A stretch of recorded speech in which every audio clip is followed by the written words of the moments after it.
Okay, this video is called Bible Quotes Part 1. I've had several viewers tell me they like Bible stuff. They'd like to hear more Bible stuff. I mean, I hear all kinds of things, and I know most of my audience especially is interested in nutrition, and that's the main focus of this YouTube channel. But I have been interested in literature, and you can't really know English literature unless you at least study the Bible a little bit.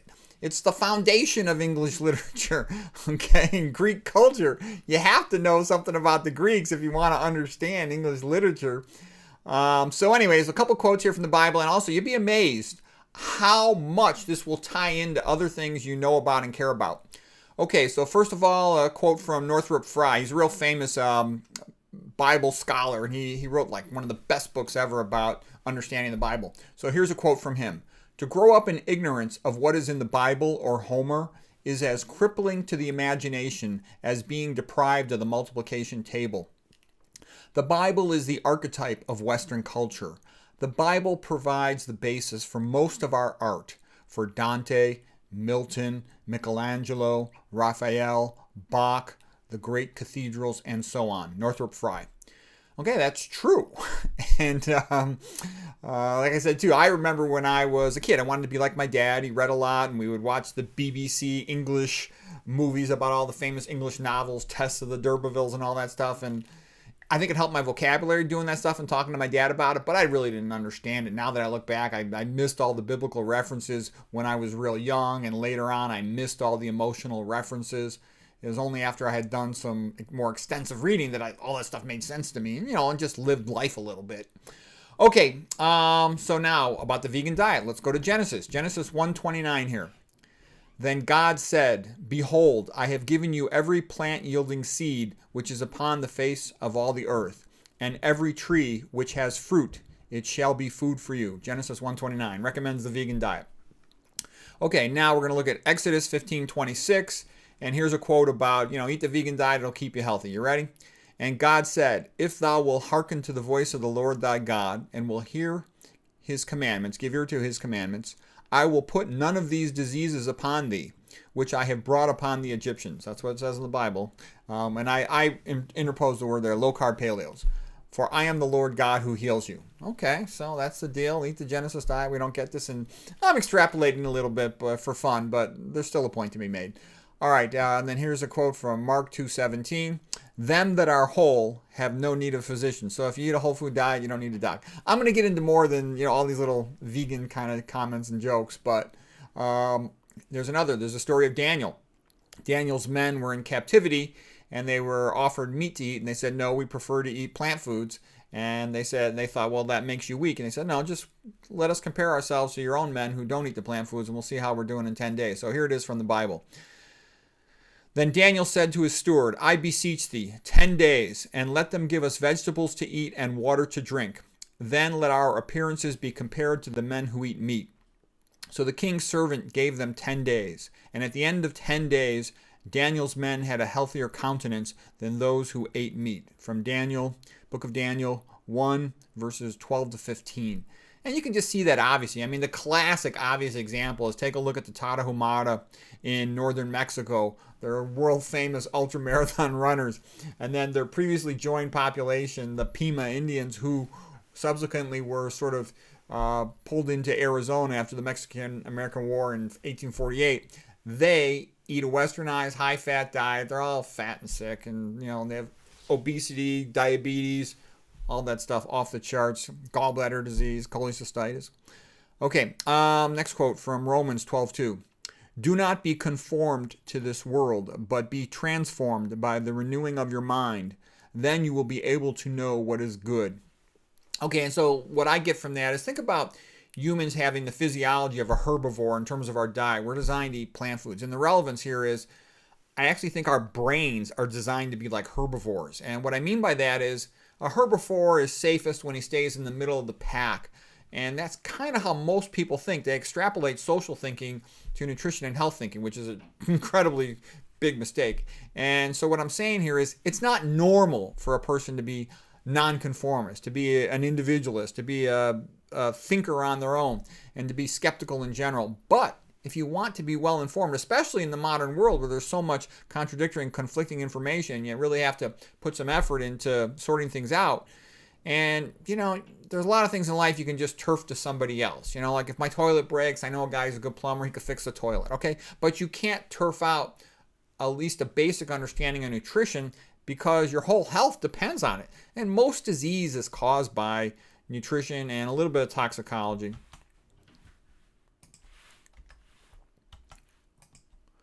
Okay, continuing with Bible quotes here. Here's a quote actually from Jordan Peterson. He says some good stuff. Here's what he says. He says, Christ is the best a man can be.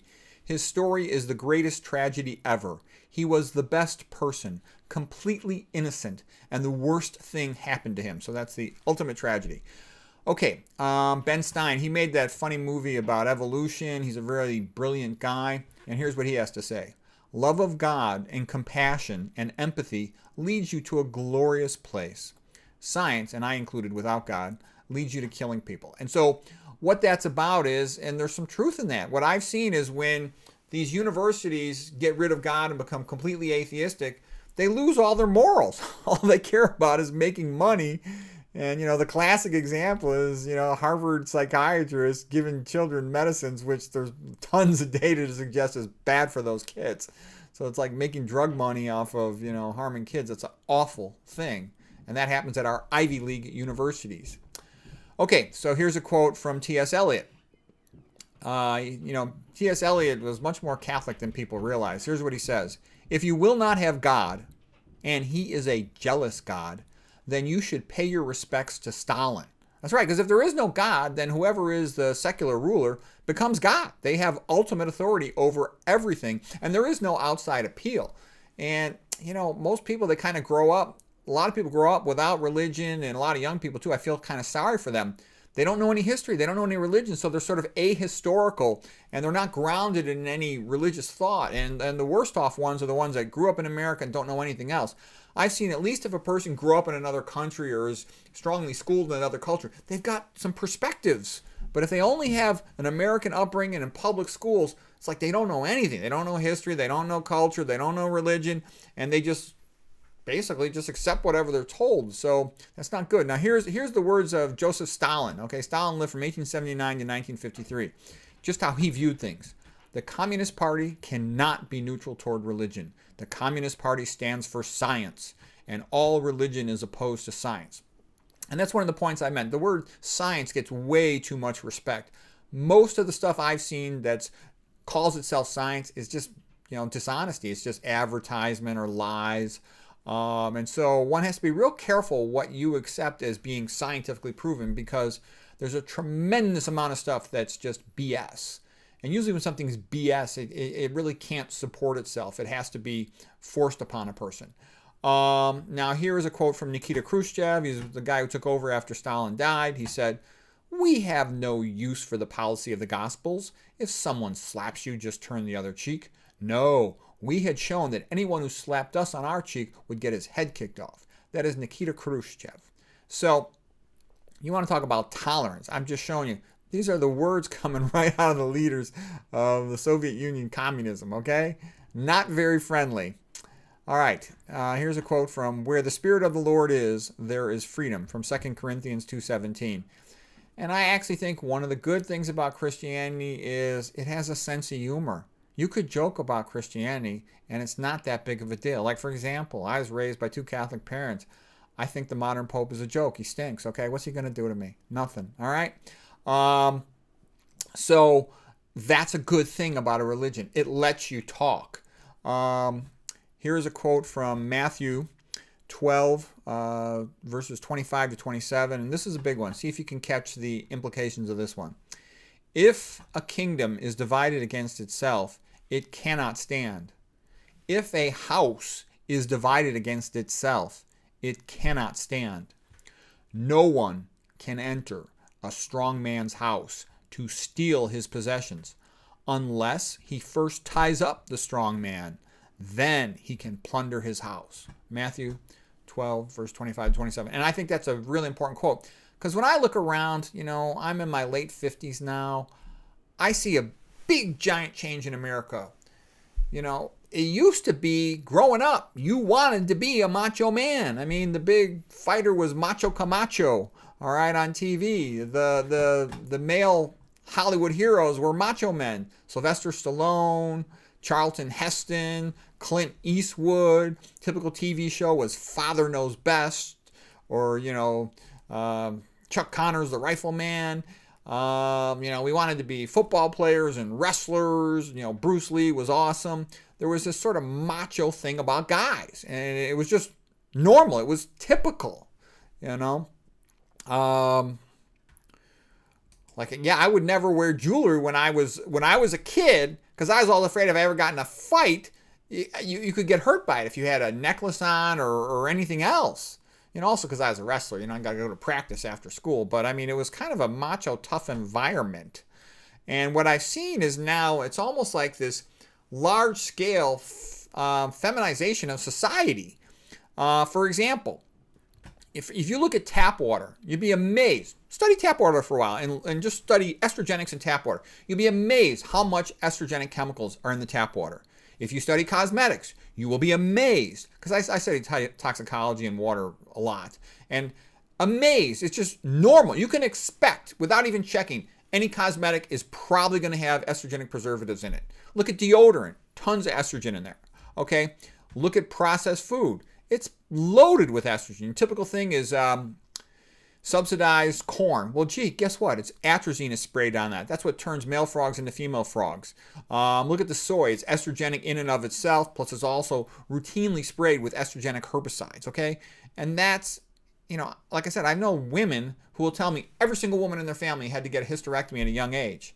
They're all drinking tap water. I think that's my best guess as the main reason why they're overloaded with estrogen. Also because they eat a high meat and processed food diet. But what I'm trying to say is you go around, wrestling used to be real popular. Nowadays, lots and lots of colleges, they all dropped their wrestling program. There's this loss of, there's a lot of things are changing. Sometimes it might be for the good, but I think I'm sensing that, like I said, the strong man is disappearing from American society.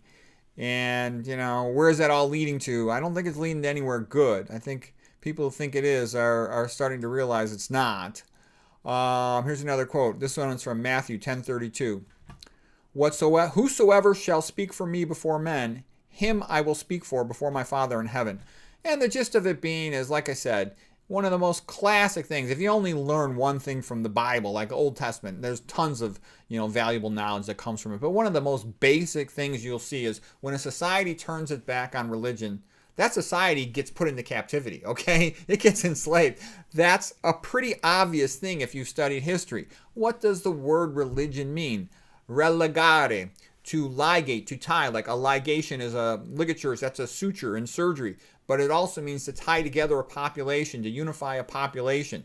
And when they don't have any religion, everybody goes their own direction. They're very weak, and they get their butt kicked, Look at Ireland compared to England. Ireland got their butt kicked by England, but one of the reasons, England's a bigger country, but also a big part of it was Ireland was ruled by a whole bunch of different separate chieftains.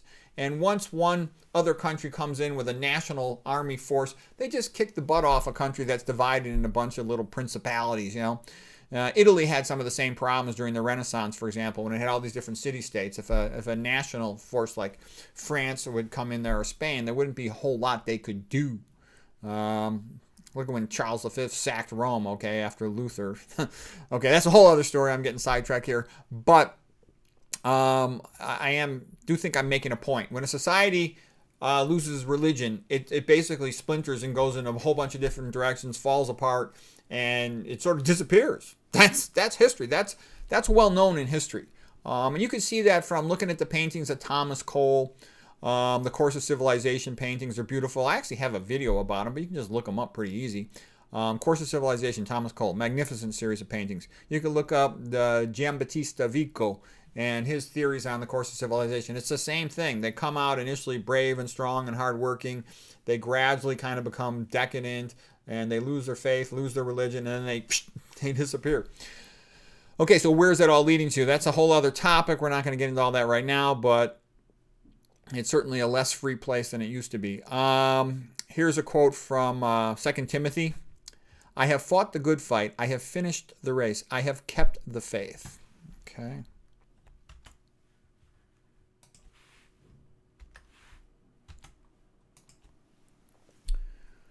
Okay, here's a quote from John 10:11. Okay, I am the good shepherd. The good shepherd giveth his life for the sheep. The hireling fleeth, because he is a hireling, and careth not for the sheep. Okay, here's a quote from John 8:32. Ye shall know the truth, and the truth shall set ye free. Okay, when you hear this, you get this feeling. I'm sure it'll remind you of reading Hamlet. You're like, gee, Hamlet, there's so many quotations in here. That's how the Bible is. And there's more quotations from the Bible that you've read and heard than you can imagine. So there's tons of good stuff in the Bible. I realize there's lots of stupid stuff in the Bible too. And there's lots of annoying, boring, tedious stuff. That is all true. But there's a lot of good stuff. And occasionally I'm going to make some videos with Bible quotes because I think this is good for some people. Okay, another quote from John 9:25. One thing I know, I was blind, but now I see. And of course, that's the line, that was incorporated into the song Amazing Grace. And I actually made a vegan version of that, Amazing Starch. And it is almost like a conversion thing, becoming a vegan. And it's a chance. You were blind to nutrition and health, but now you can see. Go very low fat, low sodium vegan. And most of these chronic diseases, you just don't get them. Okay? All right, now here is a quote from 1 Peter 4:8. Here we go. Above all, love each other deeply, for love covers over a multitude of sins. Offer hospitality to each other. Use whatever gift you have received to help others. And I think that's essential. I think, me personally, we have to go back to having sort of a biblical type of worldview whereby humans are considered created in the image of God and therefore entitled to natural rights and therefore should be considered partly divine, part beast, part animal, whatever you want. But that idea of being nice to each other, we're all sort of in this game together, we have to live on this planet, that I think is going to be necessary for us to live free and healthy and happy and follow the 10 Commandments and stuff and follow the Golden Rule, because I see our society drifting away from that. And the consequence is when you drift away from that, you can't sort of manage yourselves. Then you get externally managed in a very harsh manner. And you don't want that. It's much better to manage yourselves effectively. And I think that's what it takes for that. Because it has to be trained into kids since they're young, this sense of responsibility and morality. Otherwise, they may never get it. Okay, here's Galatians 6. Do not get tired of helping others. You will be rewarded when the time is right. We should help others whenever we can. Luke 12:48. To whom much is given, much is expected. My father used to always say that to me. My father put a lot of pressure on me at times, and I resented it at times, but it was also good for me. To whom much is given, much is expected. So, anyways, hope that was helpful.